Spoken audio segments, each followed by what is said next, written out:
पाकिस्तान और दुनिया भर से लाखों देखने और सुनने वालों को शहीद अरशद शरीफ का सलाम।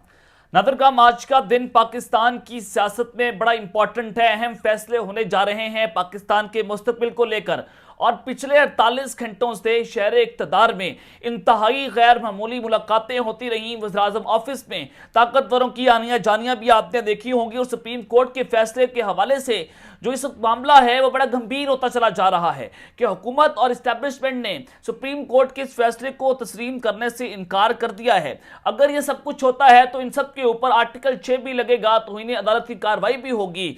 तो जनाब, एक ही मामला है कि इमरान खान साहब और chief justice of Pakistan Umar Ata Bandial के खिलाफ एक मुनज़्ज़म प्रोपेगेंडा का आगाज हो चुका है और रियासत पाकिस्तान बाकायदा तौर पर इन दो शख्सियात के खिलाफ खुलकर सामने आ चुकी है। कुछ बड़ी खबरें हैं जो लेकर आपकी खिदमत में हाजिर हुआ हूं। सबसे पहली खबर पर आज हमने बात करनी है कि कौमी सलामती कमेटी का हंगामी और अहम तरीन इजलास, जिसके इलामिये का हर किसी को इंतजार था। तो जनाब, इस अहम तरीन इजलास की एक तो टाइमिंग बहुत इंपॉर्टेंट है, जिसमें पाकिस्तान के army chief general Asim Munir, DGI और तमाम मुसल्लह फौज के सरबराहान जो है वो उसमें शामिल थे। तो खतरनाक इलामिया ने इस वक्त एटम बम चला के रख दिया है। उसका इलामिया मैंने आपके सामने सबसे पहले रखना है। इस हवाले से इंपॉर्टेंट डिटेल्स आपके साथ शेयर करूंगा कि उस इलामिया की असल वजूहात क्या बनी हैं। दूसरी खबर पर आज हम बात करेंगे जो कि इसी से रिलेटेड है कि जनरल आसिम मुनीर और DGI क्या इस निज़ाम का कंट्रोल संभालने जा रहे हैं। एमरजेंसी नाफिज अगले 72 घंटे पाकिस्तान की सियासत में बड़े इंपॉर्टेंट हो चुके हैं। बड़ी मुलाकात ने भांडा फोड़ दिया है, उस हवाले से भी अहम तरीन तफसीलात आपके सामने रखूंगा। और सुप्रीम कोर्ट के जज ने भी अपना फैसला सुना दिया है। सुप्रीम कोर्ट का एक जज चीफ जस्टिस के खिलाफ जो है वो एक तो काफी नोट देता है और दूसरा पाकिस्तान के चीफ जस्टिस के खिलाफ अब तक का सबसे खौफनाक फैसला, अब तक का सबसे बड़ा एटम बम जो चला है, तबले जंग जो उनके खिलाफ बच चुका है कि इनके खिलाफ एक रेफरेंस दायर हुआ है और दूसरा इमरान खान को कत्ल करने के बाकायदा तौर पर ऑर्डर्स जो है वो जारी हो चुके हैं। उस हवाले से मुकम्मल डिटेल्स आपके सामने रखनी है। लेकिन अगर आपने चैनल को सब्सक्राइब नहीं किया, चैनल को लाजमी सब्सक्राइब कर लें, बेल आइकन को दबा दें। आने वाली तमाम तरह अपडेट्स आपकी खिदमत में बर वक्त पेश होती रहे। नादरकान, एक बात तो तय है कि PDM और एस्टैब्लिशमेंट जो है ये फैसला कर चुके हैं कि पाकिस्तान में इलेक्शंस को नहीं होने देना। जब तक इलेक्शन नहीं होंगे, कि जब इमरान खान साहब को आप फिक्स ना कर लें। तो जनाब, कुछ और भी खबरें हैं मतलब आपके सामने रखना बड़ा जरूरी है कि करारदाद की मंजूरी जो पार्लियामेंट में हुई है सुप्रीम कोर्ट के खिलाफ, उसमें सुप्रीम कोर्ट के फैसले को मुस्तरद करने वाले अरकान असेंबली के खिलाफ कानूनी कार्रवाई का फैसला। करारदाद मंजूरी के वक्त कौमी असेंबली में मौजूद अरकान की तफसीलात फराहम की जाए। 6 अप्रैल के ऑर्डर ऑफ डे की कॉपी भी दी जाए। PTI का स्पीकर और सेक्रेटरी को बरास्ता जो है वो जारी कर दिया गया है। मालूमात तक रसाई के इंफॉर्मेशन एक्ट 2017 के तहत तफसीलात मांगी गई हैं और जनाब, ये खत में कहा गया है कि सुप्रीम कोर्ट के फैसले के खिलाफ मंजूर करारदाद की मुस्तरद कॉपी फराहम की जाए कि कितने अरकान थे, कौन कौन इसमें शामिल था और इनकी तफसीलात दें। और फिर उसके बाद जनाब ये इन तमाम अरकान को डिसीड किया जाएगा, इनके खिलाफ नहली का रेफरेंस जो इलेक्शन कमीशन में भेजा जाएगा।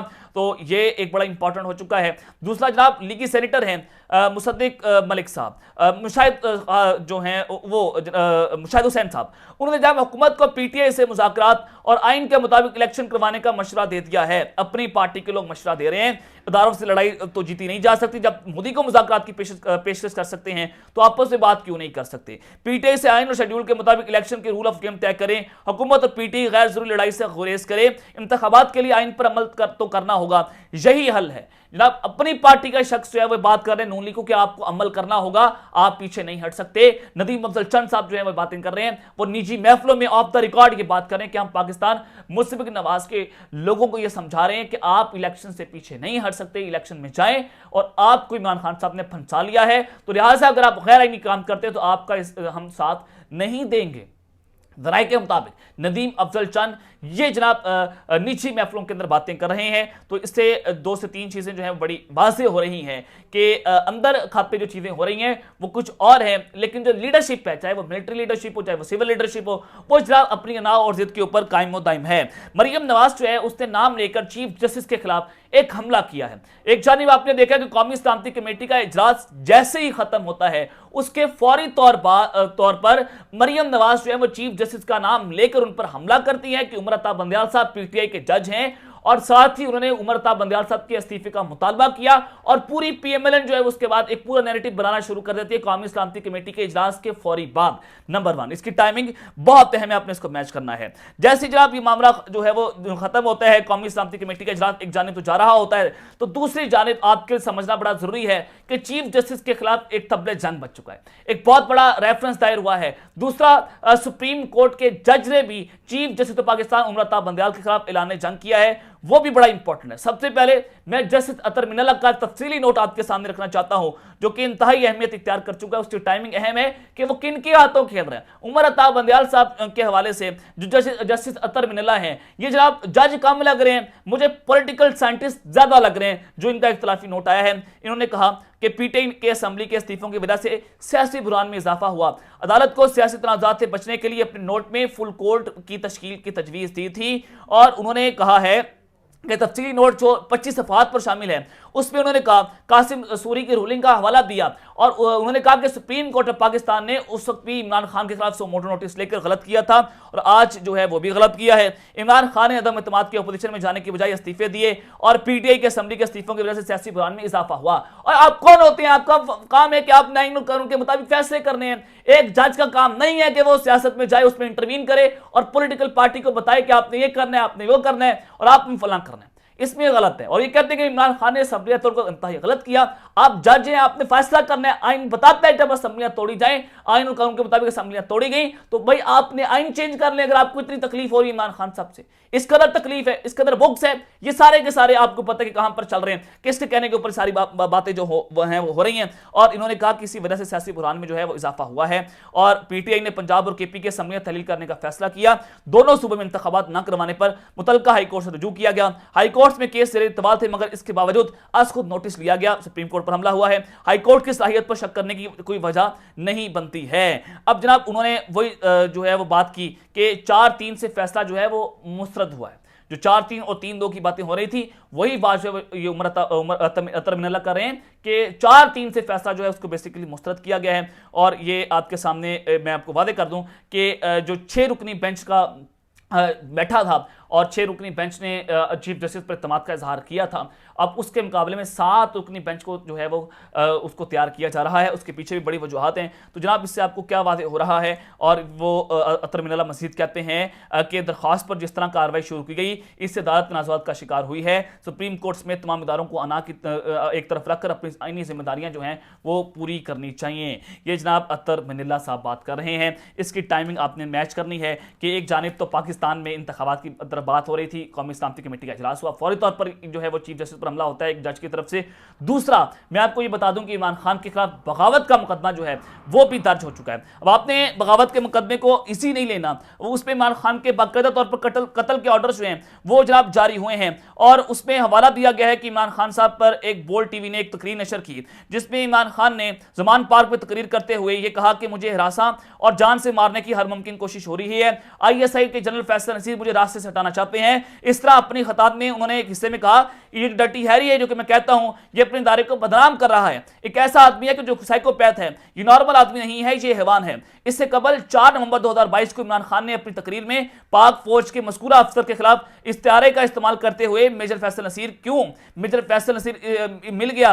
एक तो डर्टी हैरी ये ऊपर वादा करके आया था कि फिक्र ना करो मैं सबको ठीक करता हूं, आप मेरे पर छोड़ दें, मैं इस पार्टी को ठिकाने लगा दूंगा। इमरान खान की तकरीर का हिस्सा जो है वो बगावत के मुकदमे में जो है वो इसमें दर्ज किया गया। साथ उन्होंने ये भी बताया कि इमरान खान ने एक तकरीर में कहा कि जब से मेजर फैसल नसीर आया है, साथ उसके फहीम आया है, सबसे हमें दहशतगर्दों की तरह ये हमें ट्रीट कर रहे हैं और ये ग्राउंड के ऊपर कुछ और चल रहा है। और इमरान खान साहब के इस हवाले से ये भी उन्होंने कहा है कि डर्टी हैरी जब से इस्लामाबाद में आया है तब से लोगों पर जुल्म हो रहा है। Army chief general Asim Munir, DCI ISI, lieutenant general Nadeem Anjum और मेजर फैसल नसीर के खिलाफ गलीज और घटिया जुबान इस्तेमाल की गई है और इनके अहले खाना को डराया और धमकाया गया है। और इमरान खान साहब जो है फौज समाज के अंदर बगावत का अंसर जो है वो पैदा कर रहे हैं और इमरान खान साहब ने फौजी क़यादत पर आला अफसरान के खिलाफ बेबुनियाद इल्जाम लगाकर पाक फौज की साख को नुकसान पहुंचाया है, जिसकी वजह से गैर मुल्की एजेंसियों ने मौके का फायदा उठाते हुए इमरान खान पर हमला किया और पाक फौज और अवाम में दरार डालने की मज़मूम कोशिश की है।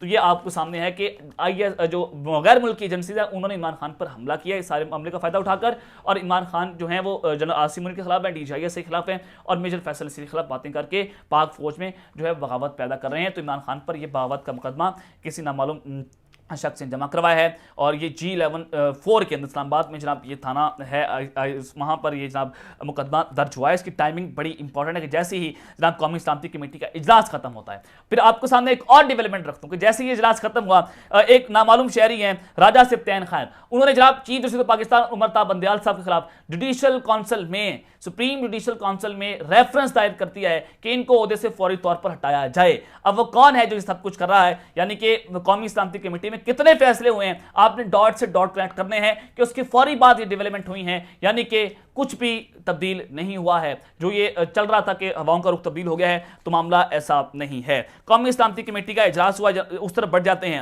अब उसका इलामिया जो है मैं आपके सामने रख देता हूं कि इमरान खान के खिलाफ जो कुछ हो रहा है वो तो सब कुछ एक जानिब है। तो फिर नेशनल सिक्योरिटी मीटिंग से पहले शहबाज शरीफ की अमरीकी सफीर से मुलाकात होती है, उससे पहले आर्मी चीफ की मुलाकात हुई, शहबाज शरीफ से DCISI की मुलाकात हुई, और फिर एक दिन पहले भी आर्मी चीफ DCISI शहबाज शरीफ से मिलते हैं। तो ये भी बड़ा इंपॉर्टेंट होता चला जा रहा है कि अमरीकी सफीर से मुलाकात, और इस हवाले से असद उमर साहब ने एक बड़ा इंपॉर्टेंट बयान दिया है कि कौमी सलामती कमेटी की मीटिंग नहायत ही अहमियत की हामिल है, जिससे सब बात से हो जाएगा। पाकिस्तान तहरीक इंसाफ के अवाम के हकूक के लिए खड़ी हुई है, अदालत के फैसले को ना मानना और इसके खिलाफ फैसले को ना मानना, तो यह करारदाद पास करना गैर आईनी है। अब तो बात सियासत से ऊपर चली गई है, पार्लियामेंट में बैठी अकलियत ने करारदाद पास की जिसका कानून और सियासत में कोई वजह नहीं है, वो सीधे सीधे आइन से बगावत कर रहे हैं। कौमी सलामती कमेटी के इजलास में क्या होगा ये तो बाद में पता चलेगा, देखना होगा कि अस्करी क़यादत जो है वो क्या फैसला लेती है। और उन्होंने कहा कि अगले 4 रोज जो है इंतहाई अहम है, देखते हैं कि हुकूमत कहां तक जाती है। अगर 10 तारीख तक पैसे रिलीज नहीं होते तो तौहीन सेक्रेटरी खजाना पर नहीं बल्कि वफाकी काबीना समेत सब पर लगेगी।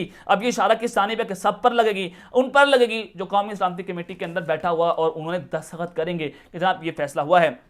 फैसला क्या हुआ है जरा मैं वो आपके सामने रख देता हूं। नादिर खान वज़ीर-ए-आज़म शहबाज शरीफ की ज़ेर सदारत कौमी सलामती कमेटी का इजलास खत्म हो गया। इजलास में सिविल और अस्करी क़यादत ने शिरकत की।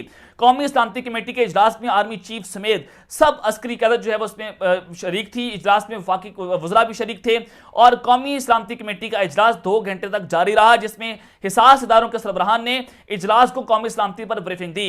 शुरा को कौमी और दाखिली सलामती पर ब्रीफिंग दी गई। कौमी सलामती कमेटी के इजलास में मौजूदा सूरत हाल से मुतल्लिक अहम फैसले किए गए। मौजूदा सूरत हाल क्या है वो सब कुछ आपके सामने है। इजलास में मुल्की मौसमी सूरत हाल पर गौर किया गया। वज़ीर खजाना इसहाक डार ने मुल्की मौसमी सूरत हाल पर ब्रीफिंग दी, दोस्त ममालिक से बातचीत और IMF से मुज़ाकरात से मुतल्लिक आगाह किया है। इजलास के दौरान मुल्क के मुख्तलिफ हिस्सों में शरपसंदी के खिलाफ कार्रवाइयों पर इत्मीनान का इजहार किया गया। शुरा ने बलोचिस्तान में कदम तहजीब के सरबराह की गिरफ्तारी पर इदारों को खराज तहसीन जो है वो भी पेश किया गया है और इस इजलास में इस बात का इआदा किया गया है कि मुल्की अंदरूनी और बैरूनी सलामती पर कोई समझौता नहीं किया जाएगा। कौम को तकसीम करने की साजिश किसी सूरत जो है वो कामयाब नहीं होने देंगे। सबको मिलकर इस पर काम करना होगा। अब आपने डॉट से डॉट इनके अल्फाज पर गौर करना है कि साजिश इमरान खान की तरफ इशारा है और मुल्की अंदरूनी और बैरूनी सलामती पर समझौता नहीं होगा और सबको मिलकर काम करना होगा। 3 चीज़ों से आपको बड़ा अहम चीज़ें जो हैं वो पता चल जाएंगी कि इनका माइंड क्या है। माइंड जनाब मैं आपको बता देता हूं कि इनका माइंड क्या है। एक तो ये कि इजलास के अंदर जनाब इंतखाबात जो हैं वो एक वक्त पर करवाने पर गौर हो चुका है, उस पर इत्मीनान का इजहार हुआ कि मुल्क भर में एक दिन इंतखाबात होंगे। इनके सिविल और मिलिट्री इन दोनों ने फैसला कर लिया है। जो न्यूट्रल्स अपने आप को कहते हैं कि पाकिस्तान में पंजाब और KP के इंतखाबात नहीं होंगे और सुप्रीम कोर्ट का फैसला जो है उसको रद्दी की टोकरी में फेंका गया है। तो इसी वजह से सुप्रीम कोर्ट के चीफ जस्टिस के खिलाफ रेफरेंस जो है वो दायर किया जाता है। तो अगर ये सब कुछ हो रहा है, कोर कमांडर्स की जो हालात हैं, जो अंदर खाते चीजें हैं, वो तो ये है कि आइन का बोलबाला हो जाए। PDM नाकाम हो चुकी है। हमें इस्टेब्लिशमेंट को PDM से काम करने नहीं चाहिए। लोग डिमांड करें कि मुल्क में इलेक्शन होने चाहिए तो मुल्क में इलेक्शन करवाएं। तो जनाब इस सारी सूरत हाल में ये कोशिश की जा रही है कि पाकिस्तान में एमरजेंसी लगा दी जाए और इस हवाले से भी मुशावरत जो है वो जारी है। और इस इजलास के फौरी तौर पर शहबाज शरीफ ने अपनी हंगामी काबीना का हंगामी इजलास बुलाया है, उससे मुशावरत चल रही है। तो ये मामला किस जानिब जा रहे हैं मैंने आपको सामने चीज़ें रखती हैं। अब तक लेते हैं, अपना ख्याल रखिएगा। अपना ख्याल रखें। अल्लाह ने के बाद पाकिस्तान जिंदाबाद।